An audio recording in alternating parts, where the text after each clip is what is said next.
Pessoal, muito boa noite a todos que estão aqui, Salão de Estudos Centro Espírita Vinhas do Senhor, aqui em Pouso Alegre, todos que estão nos acompanhando através das redes sociais, sintam-se como se estivessem aqui conosco. E como é de nosso hábito, como configura aí a nossa necessidade, é sempre muito importante, antes de nós executarmos qualquer tarefa, no ambiente de um centro espírita, imperioso é que elevemos o pensamento a Deus, buscando primeiramente o agradecimento a Ele pela vida, pela oportunidade de estarmos novamente reencarnados aqui na Terra, desfrutando de experiências várias, com o objetivo de crescermos espiritualmente. Devemos agradecer o corpo que temos, a saúde que temos, a família, a oportunidade do trabalho, a oportunidade da convivência, a oportunidade de termos travado contato com a doutrina dos Espíritos, que tanto nos enriquece, que tanto nos mostra o real objetivo da existência, dentro e fora da carne. É justamente com esse tipo de sentimento que nós, agradecidos a nosso Pai, Criador e Criado do universo inteiro, que damos por iniciada a reunião dessa noite. Louvado seja Deus, que assim seja. Pessoal, capítulo de número 6 da segunda parte do livro O Céu e o Inferno. Hoje falaremos acerca de alguns depoimentos de criminosos arrependidos. Na semana passada falávamos acerca dos suicidas, né? Falamos alguma coisa acerca deles. E hoje são 5 depoimentos que constam desse capítulo de número 6. Não dará tempo de nós falarmos os 5, escolhi dos 5, 3 que eu achei ali um pouco mais interessantes e bem relacionados, aliás, com os outros 2, os quais eu não vou comentar. A intenção é justamente terminar esse capítulo de número 6, dos criminosos arrependidos, para que na semana seguinte a gente aborde a questão dos espíritos endurecidos. Semana que vem será o dia 15 de dezembro, para que na outra ainda, no dia 22, a gente dê uma pausa aqui no livro do Céu e do Inferno, a fim de falarmos alguma coisa acerca do Natal, a palestra do Natal que a gente tem o hábito de fazer todo ano para encerrar os nossos estudos da sexta-feira. E aí vai ficar faltando o capítulo de número 8. Esse capítulo 8, conforme aquilo que a gente havia combinado na semana passada, a minha intenção é de fazer lá de casa mesmo, fazer online e depois jogar o vídeo, a fim de que todos possam assistir. Por que isso, Daniel? Para que a gente possa começar o ano seguinte logo com um livro novo. E antes mesmo de começar com um livro novo, a minha intenção é de fazer o estudo do passe logo no começo do ano que vem, tá? Para todos aqueles que quiserem, tiverem a necessidade, interesse, curiosidade, enfim. Bom, de todos os depoimentos, comecemos agora com o Lemar. É importante lembrar aqui que nós estamos falando da França do século XIX, onde era muito comum a pena de morte. E a pena de morte aqui era justamente através da guilhotina. As pessoas perdiam a cabeça mesmo, literalmente. Esse nosso irmão aqui, Leber, foi executado a 31 de dezembro de 1857. E foi evocado cerca de um mês depois. Um mês depois é muito pouco tempo, convenhamos. Por se tratar aqui de um espírito de um criminoso, alguém que cometeu inúmeras ações aí condenáveis perante a lei, né? E um indivíduo que faz esse tipo de coisa já não é um indivíduo espiritualizado. Portanto, o processo de desencarne, se fosse natural, já seria complicado, já seria difícil, a perturbação seria muito intensa, ainda mais agora com o indivíduo perdendo a cabeça, sofrendo a pena de morte. Foi feita a evocação e algumas perguntas foram direcionadas a ele. Por exemplo, conservastes o vosso conhecimento até o último momento? Sim, foi a resposta dele. Imediatamente após a execução, tivestes conhecimento da nova existência? Vem a resposta: eu estava mergulhado numa perturbação imensa, da qual ainda não saí. É aquilo que a gente estava comentando. Um espírito nessas condições não vai sair de uma perturbação tão rapidamente assim. Senti uma imensa dor e pareceu-me que o meu coração sofria essa dor. Vi rolar não sei o que ao pé do patíbulo. A gente sabe o que rolou ao pé do patíbulo, a cabeça dele. Vi sangue correr e a minha dor com isso não se tornou senão mais pungente. Quer dizer, decapitado, viu a cabeça rolar e ainda viu o sangue se derramar. Era uma dor puramente física? Vem a pergunta. Parecida com a dor causada por uma grande ferida? Pela amputação de um membro, por exemplo? Aí vem a resposta dele: não. Figurai-vos um remorso, uma grande dor moral. Então, ele sentiu ali uma grande dor moral. Daniel, o que é a dor moral? Só para a gente poder entender. Sabe quando você faz alguma coisa errada e logo em seguida vem aquele profundo arrependimento? Vem aquela sensação de remorso? Vem aquela dor aqui por dentro? Pois é, isso é uma dor moral. A dor na consciência. Exatamente, a consciência estava acusando de alguma coisa ali. É a dor moral. Quando começastes a sentir essa dor moral? Desde que estou vivo. Mais uma pergunta. A dor física causada pelo suplício, pela decapitação, era sentida pelo corpo ou era sentida pelo espírito? E ele responde: a dor moral estava no meu espírito. O corpo sentiu a dor física, mas o espírito separado dela se ressentia ainda. Olha que interessante. Óbvio, a gente viu que nos casos de morte violenta, o espírito se retira do corpo após o corpo ter morrido, após a vida orgânica ter se extinguido. Então, alguma repercussão obviamente deve acontecer, ainda mais um espírito que tinha esse grau aqui, esse nível espiritual. Então, além da dor moral, ele também tinha uma espécie de dor física. Olha que pergunta interessante essa 7 aqui. Você só pode fazer essa pergunta num ambiente espírita, numa reunião mediúnica, porque não dá para saber a resposta por outra forma. Olha a pergunta: é verdade que o corpo vive ainda alguns instantes depois da decapitação? E que o supliciado tem consciência de suas ideias? Então olha só, depois de ter cortado a cabeça, é verdade que o corpo ainda vive por um tempo?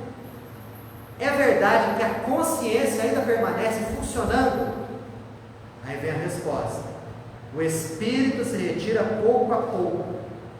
Quanto mais os laços da matéria o enlaçam, menos pronta é a separação. Ou seja, a resposta é sim. Mesmo depois da cabeça ter sido separada do corpo, o indivíduo ainda permanece com um pouco de consciência. E a pergunta 8 vem colaborar com esse tipo de pensamento. Disse haver notado no rosto de certos supliciados, ou seja, na cabeça, já estava separada do corpo, que se notou na cabeça a expressão de raiva e movimentos da boca, como se quisesse falar. Imaginaram assim? A cabeça separada do corpo, dentro de um cesto, você olha a cabeça assim, a cabeça tentando fazer movimentos, a boca tentando fazer movimentos, como se ele quisesse falar alguma coisa. ou até mesmo uma expressão de raiva, ou de desespero, ou de medo. Será que isso é verdade mesmo? Será que são simplesmente contrações?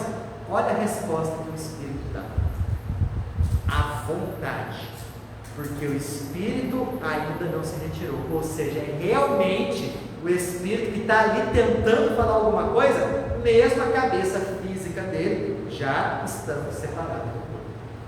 Por isso que eu te disse, somente dentro do ambiente espírita, numa reunião mediúnica, que dá para você saber desse tipo de coisa.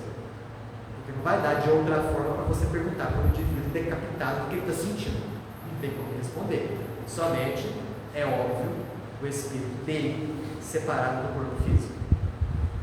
Só adiantando um pouquinho aqui, na 20, uma vez que estáis aqui nessa sala, se nós pudéssemos te ver, como você estaria? E aí? Como você acha? Como que vocês acham que ele se encontra?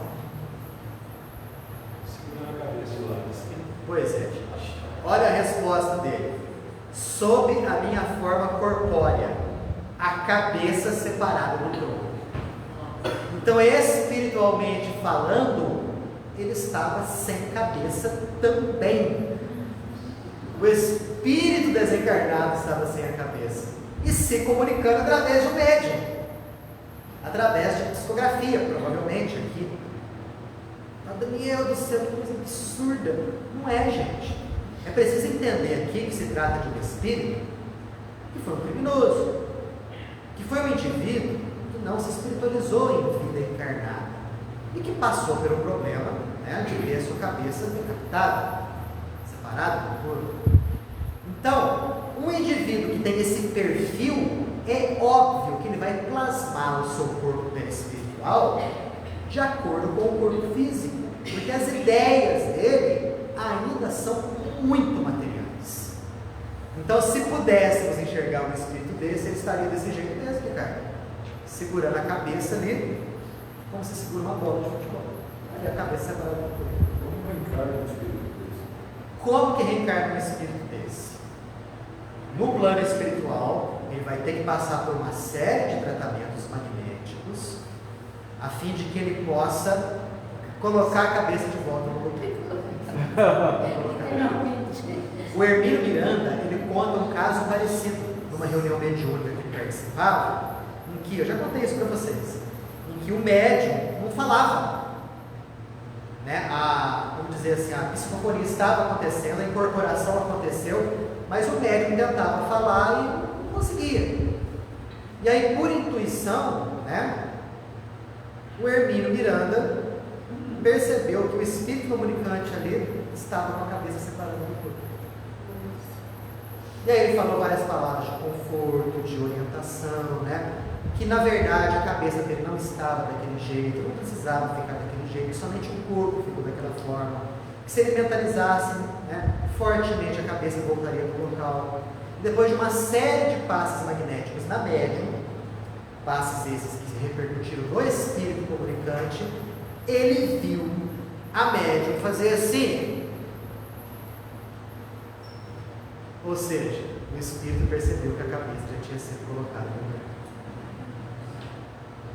Que maravilha que é o plano espiritual. Olha só que coisa. Então, quando a gente vê alguns filmes de terror aí, né, que de repente o fantasma que assume o local aparece segurando a própria cabeça, gente, tem uma base de verdade. Tem um fundo de verdade nisso. Não é? Assim como os fantasmas que são retratados nos filmes e nos desenhos, com aquele lençol branco, 2 buracos nos olhos, nada mais são do que oriundos de uma materialização incompleta. É sabido que no final do século XIX e começo do século XX, potentes médiuns de materialização surgiram e muitos espíritos se materializavam. Quando a materialização de espíritos é incompleta ou imperfeita, o espírito ele aparece como se estivesse realmente, né, circundado por um véu branco. Daí que veio a historinha do fantasminha que aparece como se fosse um lençol branco com 2 olhinhos pretos no lugar da cabeça. Esse é o nosso Lemer. Olha que interessante. Vamos falar agora a respeito da condição dele de desencarnar. A pergunta: qual foi o primeiro sentimento que você experimentou entrando na nova existência? Olha o que ele sentiu. Um sofrimento intolerável, uma espécie de remorso urgente, do qual eu ignorava a causa. Então, a gente pensa, morreu, acabou. O cara passou ali pela decapitação, ou nos dias de hoje, pela cadeira elétrica, Câmara de gás, injeção letal, enforcamento, as penas de morte que existem nos dias de hoje aí. O indivíduo sofre fisicamente ali, e esse sofrimento físico, conforme a gente viu, se arrasta após a morte, juntamente com o remorso, com a dor moral, quando o espírito está em condições para isso. Você se reuniu aos vossos cúmplices, que foram executados no mesmo dia? Então, de certo, era uma gangue, né? Era um bando lá, tal, foi preso, condenado à morte, todo mundo ali foi executado no mesmo dia. A pergunta: você se reuniu com eles? O que vocês acham da resposta? Sozinho. E por quê? Está tudo junto. Semelhante atrai semelhante. Raríssimos são os casos aí que talvez um espírito desse, sabe-se lá por qual motivo, estará separado. Mas reúnem-se aqueles que se amam no pós-morte, como se reúnem também aqueles que se odeiam, aqueles que são cúmplices, e por aí vai. Para a nossa infelicidade estamos reunidos. A nossa visão é um suplício contínuo. Cada um de nós censura ao outro seu crime. Olha a pergunta ao antes: você reencontrou as suas vítimas? Eu as vejo. Elas são felizes. Seu olhar me persegue. Sinto que mergulha até o fundo do meu ser. Em vão quero fugir-lhe. Pergunta: que sentimento você experimentou a essa visão? A vergonha, o remorso. Eu as elevei com as minhas próprias mãos e as odeio ainda. Que sentem elas na vossa visão? A piedade. Então, além do suplício, vem a dor do remorso. Muito provavelmente, o que eu deduzo aqui, que o fato de ele estar enxergando as vítimas, e principalmente o olhar das vítimas, nada mais é do que uma espécie de alucinação por parte dele. É a consciência dele que projeta essas imagens, e ele crê observá-las. Porque é meio esquisito, né, gente? Vamos pensar bem. As vítimas, provavelmente aqui, perdoaram os crimes cometidos. Não iriam estar no mesmo local que ele. Estavam no local de sofrimento. Elas estavam no local melhor. A não ser para eventualmente chegar até lá e ajudá-lo de alguma forma. Mas elas não iam ficar lá de maneira contínua, o tempo todo de braços cruzados, olhando para ele. Então, o que é isso aqui? É a consciência acusadora. Daniel, isso aí faz parte também da lei de atração. Mesmo aquelas pessoas ali que perdoaram, a parte da lei de atração do lado dele era mais forte do que daquelas outras que estavam ali olhando com piedade. É lei de atração. No caso dele, é uma lei de atração que não machucava. Por causa daquelas pessoas que estavam ali vendo ele naquele sofrimento. Não é? Eu acredito, aqui não fala explicitamente isso daí, mas eu acredito que a visão que ele estava tendo ali, nada mais era do que uma projeção da própria consciência. Ele via, não a pessoa ali na frente dele, vamos dizer assim, fisicamente falando, mas aquela visão dele era uma coisa que estava se formando na mente dele. Isso não é caído, e isso não é um chato da lei de atração para essas pessoas, não fez parte disso dele. Eu acho que isso daí servia mais como processo de expiação dele. Servia mais para que ele pudesse, a própria consciência, em o acusando, ele sentia aquele remorso, sentia aquele Mais doloroso. arrependimento, aquela coisa bem dolorosa mesmo. Né? Porque, como fazia pouco tempo que ele havia desencarnado, ele já estava em tendência de desenvolver o arrependimento. Era um espírito que já estava na bica de já se arrepender, a fim de já buscar uma reparação por ele que havia feito. E a visão das vítimas irreforçável esse remorso. Acredito nisso. Fala. Seria o mesmo remorso que o rico teve quando ele alega ter Lázaro?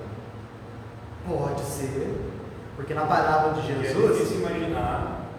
ele via Lázaro no seio de Abraão. Ou seja, o que significa o seio de Abraão? Uma região boa do plano espiritual. Isso. E como o indivíduo é um indivíduo inferior, obviamente ele não vai ter essa capacidade de ter visão à distância. Enxergar isso. Né? Então, eu acredito que seja mais ou menos uma projeção da própria culpa. Alucinação, gente. Isso aí realmente é um fato. A palavra alucinação significa o fato do indivíduo estar vendo coisas que na verdade não existem ali. Mas como o fato se forma ali, como a imagem se forma ali na mente dele, ele crê que aquilo realmente é real e está ali na frente dele. Processo alucinatório. Daniel, eu já assisti, de vez em quando eu assisto alguns documentários de seres executados e tudo mais. E teve um documentário que eu assisti, estrangeiro, não sei se é inglês ou europeu, que eles estavam pesquisando como que era o executado, no caso, guilhotinado, depois se tinha, o que acontecia. E eles pesquisaram que a cabeça da pessoa, depois da guilhotina, ficava alguns minutos piscando o olho e mexendo a boca. Isso já é constatado e na época esse vídeo era meio ainda quase que preto e branco, porque é mais antigo. E não tinha jeito de fazer efeitos especiais, nada, era real mesmo, ou a cabeça mexia. Ou seja, isso está de acordo com aquilo que o Espírito relatou a Kardec. Né? Que em verdade não é uma contração muscular, um espasmo muscular assim aleatório. Não. O Espírito ainda está ligado ali. E ele tenta falar. Bom, no vídeo não fala esses detalhes, fala que a cabeça tem mexendo. Eles não têm condição de falar, eles não têm condição de compreender que existe uma entidade Para eles é espiritual ali, uma né? contração Só uma contração. nervosa. Olha a pergunta 14, que interessante aqui. Ó. O pendor para o mal estava na sua natureza ou fostes arrastado pelo meio onde vivestes? Essa pergunta é boa. Né? Quer dizer, ele foi um criminoso, porque ele tinha isso dentro dele, ou simplesmente ele viveu num meio ruim que o arrastou para o crime? Olha a resposta. O pendor para o crime estava na minha natureza, porque não era senão um espírito inferior. Quis me elevar prontamente, mas pedi mais do que as minhas forças. Eu me acreditei forte, escolhi uma prova rude, cedi às tentações do mal. Então olha que interessante. Ele queria, antes de reencarnar, progredir rapidamente. Pediu uma prova complicada. Qual foi a prova complicada que ele pediu? Reencarnar no meio difícil, onde a tendência para o crime seria grande, onde o arrastamento para o crime seria grande. Por que talvez ele tenha pedido isso? Porque em vida anterior àquela, ele pode ter sido também um criminoso.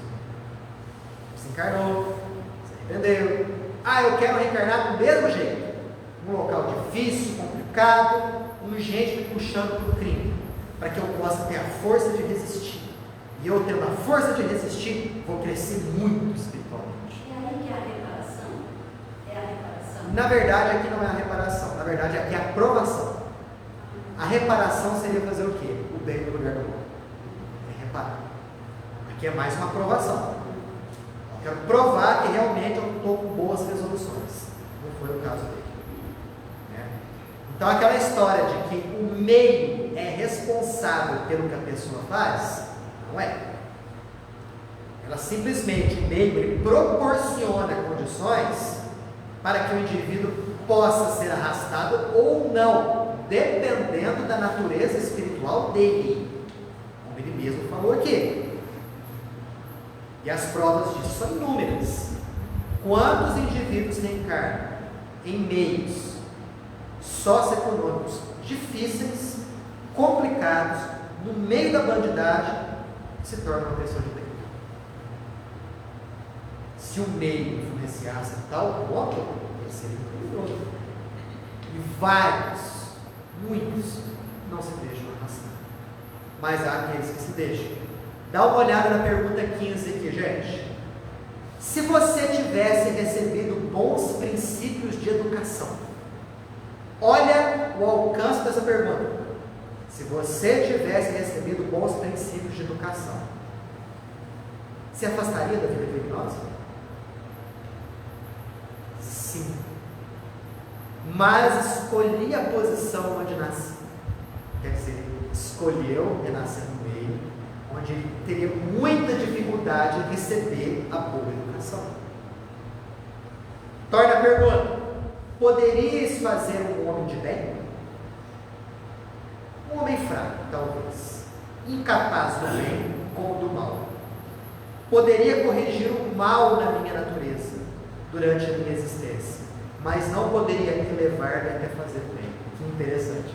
Então, se ele, inferior como ela, com tendências ao crime, se ele tivesse reencarnado no meio onde tivesse recebido uma boa educação, provavelmente essa boa educação não iria fazer bem ao criminoso. Ele teria a escolha de não fazer o mal. Só que como não era um espírito elevado, provavelmente ele iria fazer o bem também. Mas a educação teria ali a força de não fazer bem no criminoso. Bonito isso, né? Quando a gente fala do combate à criminalidade, o combate à criminalidade passa essencialmente pelo processo de educação. Não é que o crime não deve ser combatido, deve ser combatido, óbvio, mas o combate ao crime dos criminosos já formados, vamos dizer assim, é o combate a um efeito. Tem que se focar muito no quê? Na causa. Desde pequeno, os bons princípios de educação. E além dos bons princípios de educação, dar materialmente falando ali, o básico para que a pessoa possa viver com dignidade. Porque aquelas pessoas que são fracas, como esse espírito aqui, reencarnando no meio onde a probabilidade de se tornar um criminoso é grande, vai se tornar.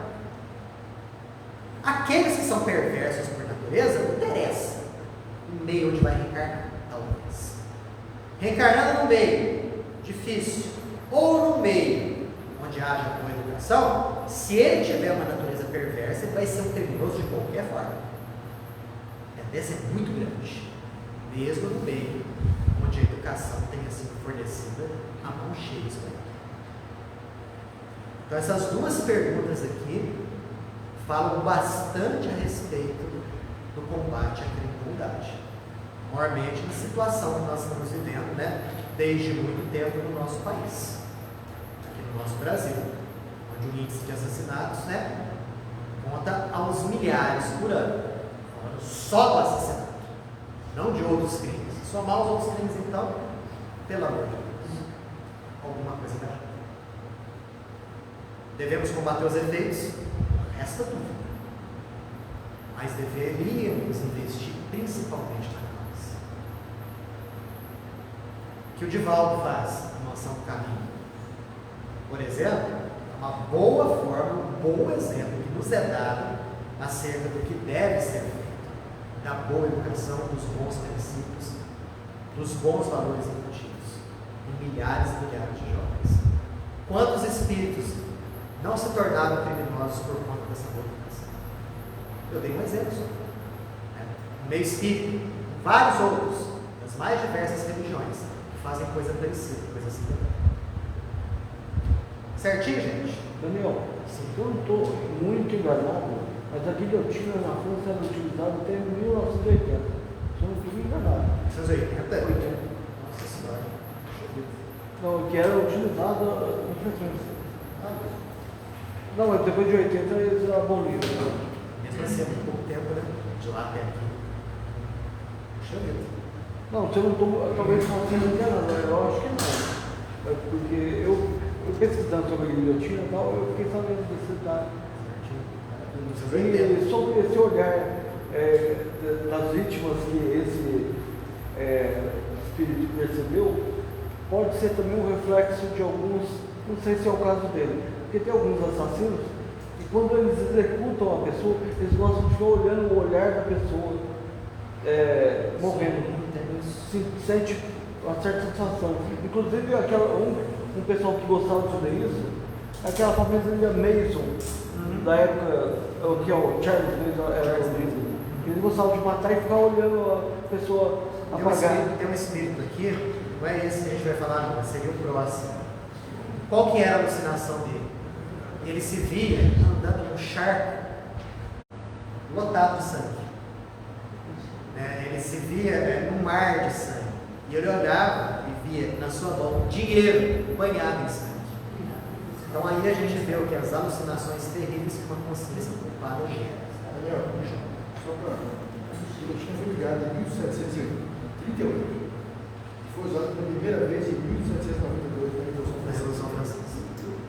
Eu achava até que ela tivesse. E foi até quando que ela foi especificamente. abolida? Tem aí até quando? Foi em 80 mesmo? Eu achava até que ela tinha sido criada especificamente na Revolução Francesa, não foi antes. Então. Daniel, essas últimas leis na França em 1960 foi proibido em 1967 também.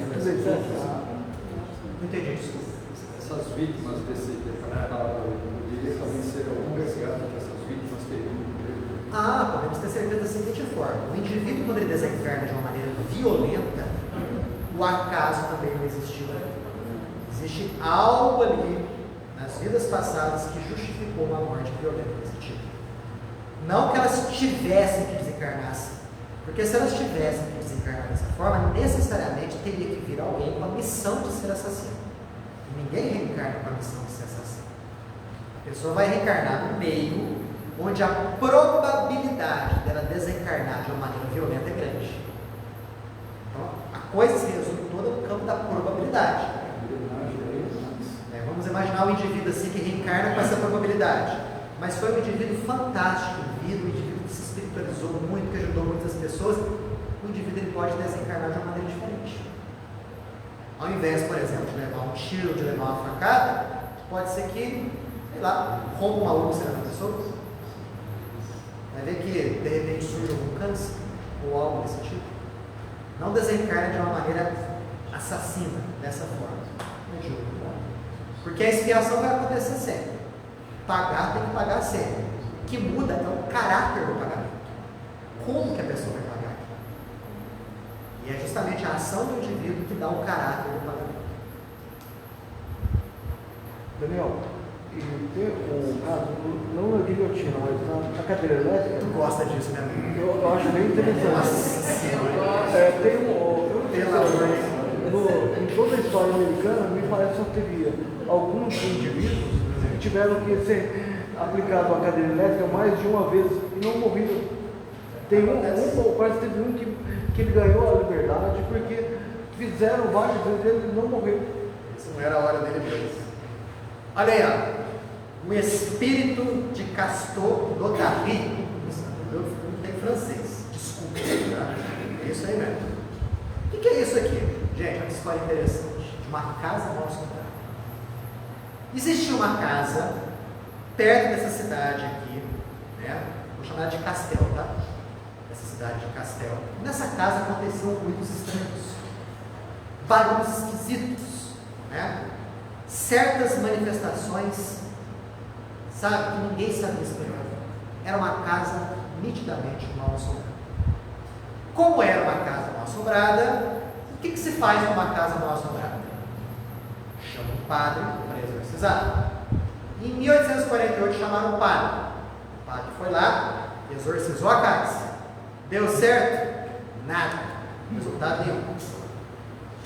O proprietário daquela casa, de pirraça, resolveu morar lá. A casa é minha, estou nem aí desses barulhos, vou morar aqui. Morreu em um modo misterioso, repentino, alguns anos depois. O filho desse proprietário resolveu morar lá também, depois que o pai morreu. Um belo dia, ele entrou num certo cômodo, recebeu um tabefe, uma bofetada violenta no rosto. Ele olhou para o lado, olhou para o outro, não viu ninguém. O que vocês fariam no lugar dele? Saia correndo. Saiu correndo, foi o que ele fez. Saiu correndo, nunca mais voltou. Boatos, né, falavam que lá naquela casa, no passado distante, tinha acontecido um crime tenebroso. Olha que interessante. Kardec travou contato com a história. Kardec era muito curioso, principalmente para fins de aprendizado, que é o melhor da coisa. O que ele fez? Evocou o espírito. Lá na Sociedade Espírita de Paris, em 1859, evocou o espírito. Estava fazendo a casa, uma casa mal assombrada. O espírito apareceu lá? Apareceu, conduzido por espíritos benfeitores. Quiseram fazê-lo escrever. Não conseguiram. Ele tinha o livre-arbítrio dele. Um espírito violento, nada o acalmava. Sacudiu violentamente o braço da médium, que estava lá, né, pronta ali para ceder o braço para psicografia. Não escreveu. Um médium vidente presente ali escreveu esse espírito. Face horrível, camisa ensanguentada, segurando um punhal. Desse jeito. Dessa maneira. Segundo o espírito São Luís, que era o mentor espiritual daquele centro espírita de Kardec, era espírito da pior espécie. E ele esclarece que esse espírito tinha vindo de um planeta inferior à Terra. Que na Terra mesmo, ele tinha apresentado uma única encarnação antes daquela, onde ele reencarnou entre selvagens. E depois que ele reencarnou entre selvagens, reencarnou na França. Foi quando ele cometeu o crime. Então, por isso São Luís fala que era um espírito da pior espécie. Veio do planeta inferior, na Terra que teve a primeira encarnação dos povos selvagens, depois a próxima encarnação na França, quando cometeu aquele crime, né? São Luís orientou o pessoal da reunião mediúnica: orem por ele todos os dias, ele vai se acalmar. Daqui a um mês nós vamos trazer ele de volta. E realmente, depois de um mês, ele apareceu, estava mais calmo. E aí a história dele era mais ou menos o seguinte: no ano de 1608, ou seja, 250 anos antes dessa conversa aqui, essa conversa é de 1857, em 1608, esse indivíduo naquela casa pegou um punhal e degolou o próprio irmão, quando o irmão estava dormindo, por cima. Anos depois, degolou a própria esposa. Eu adorava degolar a esposa. Só que nessa época, século XVII, era uma coisa meio comum, né? Ninguém dava muita bola para isso, então a justiça não o alcançou. Aí Kardec até explica: ele é colocado na categoria de criminoso não é porque ele foi preso, porque ele cometeu um crime. Somente a justiça não o alcançou. E aí, Kardec faz algumas considerações a respeito dele. Antes, São Luís fala o seguinte: como era um espírito profundamente conhecido, qual era a pena dele? Toda a memória dele foi retirada para que ele ficasse somente com a cena do assassinato na cabeça, rodando continuamente aquela cena do assassinato na cabeça. Por isso que a médium o enxergou com a camisa ensanguentada, que é aquela camisa de 250 anos atrás. Por isso que a médium enxergou com o punhal na mão. Então ele não podia ter contato, inclusive, com nenhum outro espírito. Não podia conversar com um espírito desencarnado nenhum, nem podia sair daquela casa. Se ele saísse da casa, o que ele ia enxergar? Um imenso breu, trevas, vazio. Ele não enxergava nada. Então ele voltava para casa. E durante 250 anos, ele ficou daquele jeito. Então ele morreu, desencarnou, ficou preso na casa por punição e cometia lá inúmeros crimes. mesmo depois de desencarnado. Várias coisas negativas. Por exemplo, o tabefe que ele deu na cara do sujeito lá, não era um crime, mas foi uma atitude negativa. Vai saber, o pai do moço que morreu de maneira repentina, mas não foi esse espírito, de alguma forma tenha, né, induzido ele a morte. Acharam que será o corpo dele? Não, disseram o que aconteceu naquela época. Ele não foi pego pela justiça. Ah, não, ele desencarnou com 80 anos de idade. Desencarnou com idade mais avançada. Morreu, né? Foi enterrado e tal. Mas ele foi desvinculado do corpo direto para casa. A casa era a prisão dele, porque era um espírito endurecido. Kardec explica que para espíritos endurecidos, uma pena moral não resolve. Então, desenvolver vergonha, arrependimento, remorso, não é uma coisa que nada, não dá certo. Tem que ser uma pena, entre aspas, quase que física. E era a pena desse espírito aqui, né? Kardec continua. Após muitas conversas com ele, eles foram percebendo uma notável transformação do seu estado moral. Olha só, algumas perguntas. Eis que 2 séculos que ele está nessa situação. Ele aprecia esse tempo como se fosse vivo? Quer dizer, o tempo lhe parece tão longo ou menos longo como se ele estivesse encarnado? Quer dizer, 250 anos, ele sentiu passar esses 250 anos? Ou esse tempo ele sentiu passar mais lentamente? Ou passar rapidamente? O que vocês acham? O espírito nessa condição, como que ele sentiria passar o tempo? Mais rapidamente ou mais lentamente? Mais lentamente. Para sofrer mesmo? Então vamos supor assim, 250 anos passados para os encarnados, para ele a sensação era de 500, 700. Gente, vocês já imaginaram isso?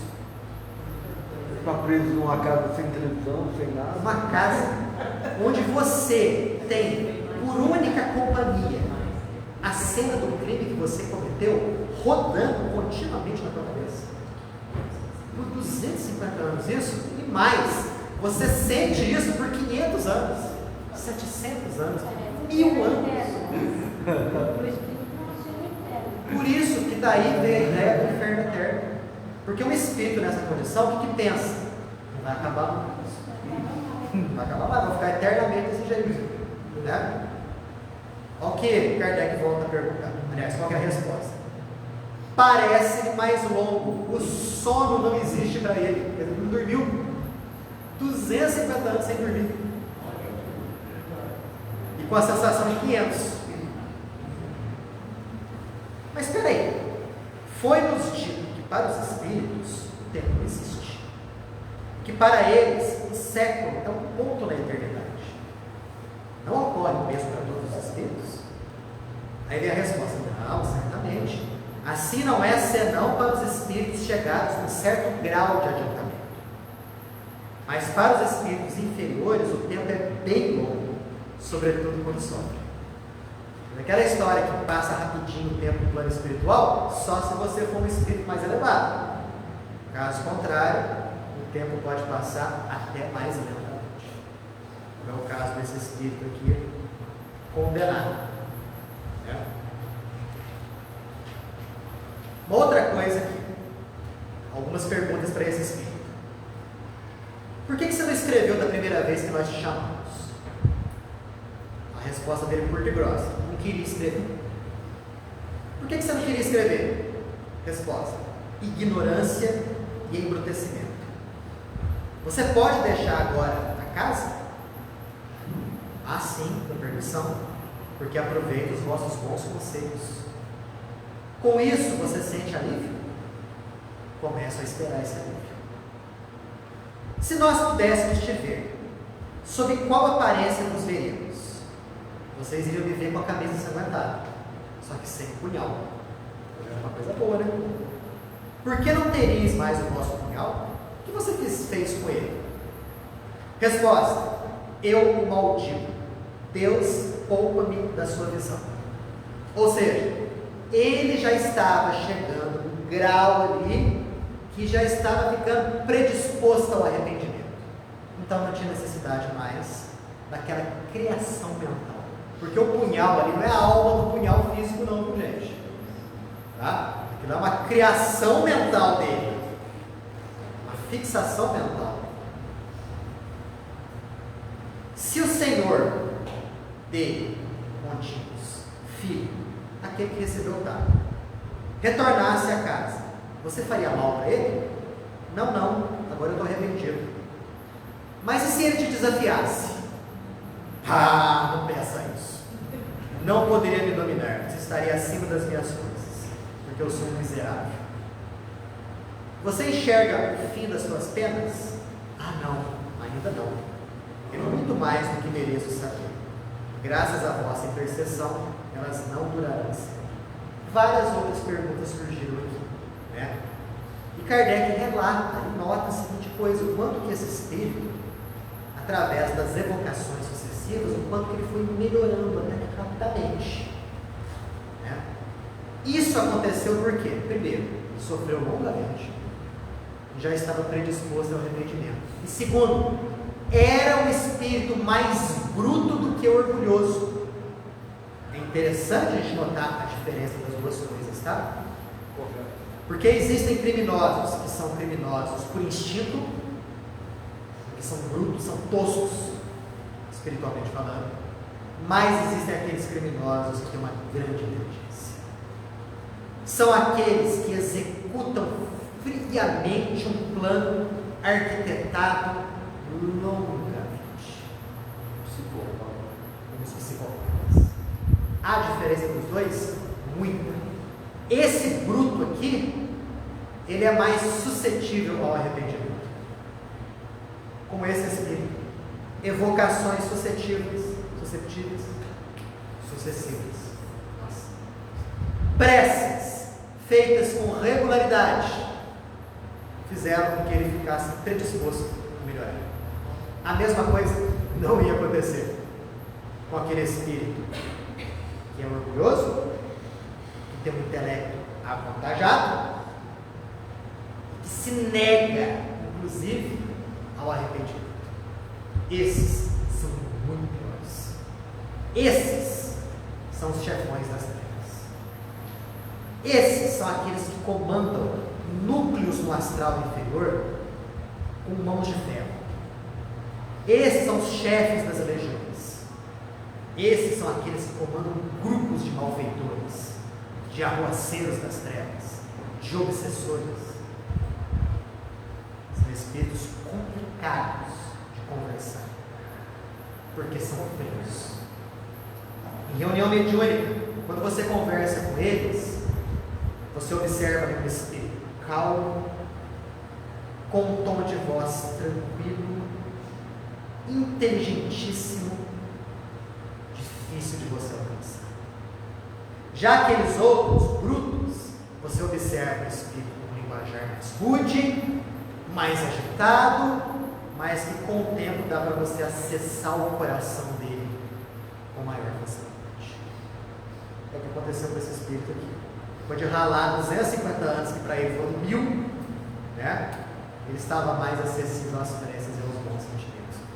Se fosse um espírito profundamente orgulhoso, ia ser muito ruim. Ia ser fácil assim.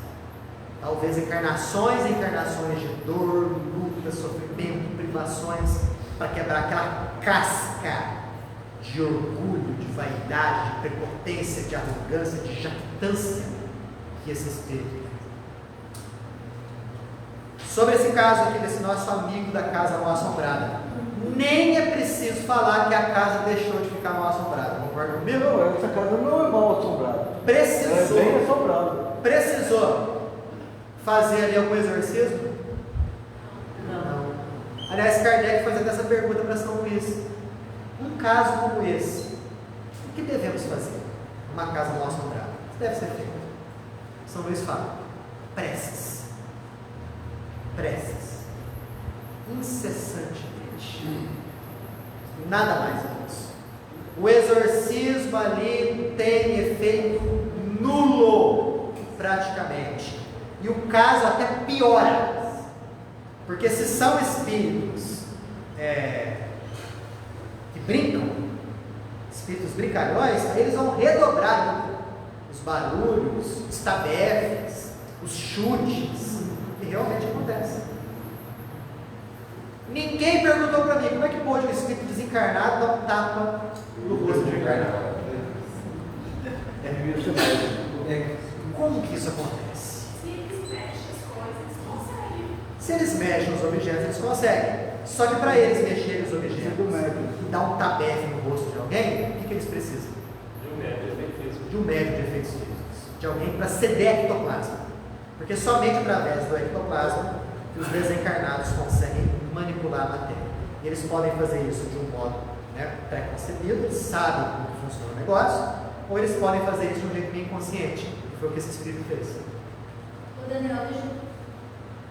Quando eu me mudei para Pouso Alegre, eu e uma amiga, a gente pegou um prédio em cima, não alugava fazia muitos anos. E a gente alugou embaixo. Daniel do céu, não deve nem um mês na casa. Era janela batendo, era corrente passando em cima. E tipo assim, não tinha ninguém. As meninas na porta batiam. E era um negócio de louco. Eu perguntava para ela, foi você? Não, estava deitada. Tipo, às vezes só estava eu e elas, antes que a gente tinha ido viajar. E era uma coisa de louco, a gente não aguentou na casa. Aí a gente nem quis saber de nada, só saiu de lá. Alguém que ficou por lá e aí E eu acho que você deve estar lá, porque não alugou a casa, não alugou de jeito nenhum. E Interessante ela era isso. baixo e na de cima, não, de cima não alugava também. Mas essas duas não alugavam, mas a de baixo alugava. Só que ninguém mais estava falando. Olha só que Foi interessante. um negócio de louco. O que poderia ser feito? Uma reunião mediúnica boa, bem equilibrada, nos dando o endereço do local, poderia-se fazer uma evocação.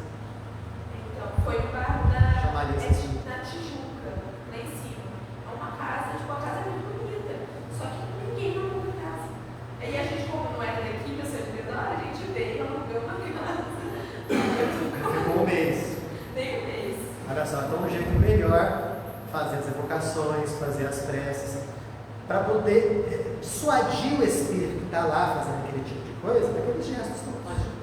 Ajudar. Agora, fazer somente os rituais materiais de um exorcismo, o exorcismo ele só vai ter eficácia se o padre ou o pastor tiver um nível moral bem elevado. Se isso acontecer, aí realmente o espírito vai afastar, não por conta das palavras em latim, ou das ameaças ao diabo, não. Por conta do nível moral do padre ou do pastor. Tá? Daniel, você falou aí de conseguir se materializa para dar um principal. Me lembrou a Ivone Pereira, ela ia escrever um livro e aquela turma ali não queria que ela escrevesse de jeito nenhum. Então, o que eles fizeram? Eles colocaram um pé para ela tropeçar e ela quebrou o braço direito, que era a psicografia. E ela ficou com o braço dolorido e não pôde psicografar durante o seu tempo. Interessante. O Chico tem uma história parecida, em que ele realmente do nada tropeçou e se estatelou violentamente no chão. Depois ele conta que deram uma rasteira. É uma rasteira mesmo. O Chico tem uma outra história em que ele estava psicografando, de repente ele faz, leva a mão assim ao peito, né? Achando que está tendo um infarto. E depois ele fala que chegou um espírito e atirou em mim. Atirou. Projétil, obviamente, fluido, mas que não alcançou. Ele relata uma outra história. Olha só como é que funciona essa questão da ectoplasmia, como é interessante. Ele estava à noite psicografando, era um local aberto, bem embaixo do poste, um matagal por perto. Ele estava psicografando e um amigo dele ia tirando as folhas. Ele ia psicografando a folha, um amigo ia tirando, né? Como foi feito aqui na reunião que a gente teve há umas semanas atrás. De repente, eles ouvem barulho de passos. Quando eles olham para trás assim, um homem com fisionomia transtornada, com uma faca na mão. E nisso o amigo do Chico, né, já percebendo o que ia acontecer ali, já se levanta, já fica ali em posição de luta, né? E o Chico só se acalma, fecha os olhos, faz uma prece. Aí o homem olha assim, fala: essa luz, joga a faca e vai embora. E aí eles notaram que à medida que o homem ia caminhando, o mato ia ficando abaixado 3 metros ao redor dele. O homem andava assim, 2, 3 metros do lado dele, o mato ia abaixando. Era uma turba de espíritos conflituosos. A densidade magnética era tão intensa que o mato abaixou. Como se estivesse pisando mesmo. Se estivesse pisando o mato. A intenção era assassinar o Chico e jogar o corpo dele no rio. A luz que ele foi obsediado, porque ele estava obsediado, estava possuído, viu, era a luz da psicografia, segundo o próprio Chico. Ele viu a luz da psicografia que o nosso irmão estava projetando. Mentira, era a luz do próprio Chico, né? Que fez com que o negócio não acontecesse. Tem tanta história, né? Semana que vem a gente continua. Vamos levar o pensamento a Deus em agradecimento por esses instantes. Que nosso Pai do céu nos proteja, nos abençoe esse restinho de semana. Que possamos ter uma noite de sono tranquila, serena. Que as nossas energias físicas possam ser perfeitas. Que possamos sair do nosso corpo à noite, possamos ser conduzidos a bons locais no plano espiritual. Locais de estudo, locais de trabalho, locais de ensino, a fim de que sejamos de alguma forma úteis ao próximo e que alguma utilidade tenha para o nosso crescimento espiritual. Verdadeiras tarefas são feitas enquanto nós estamos adormecidos. Que possamos ter as necessárias condições para que isso possa acontecer. Que Deus nos abençoe, guardemos a paz, que assim seja.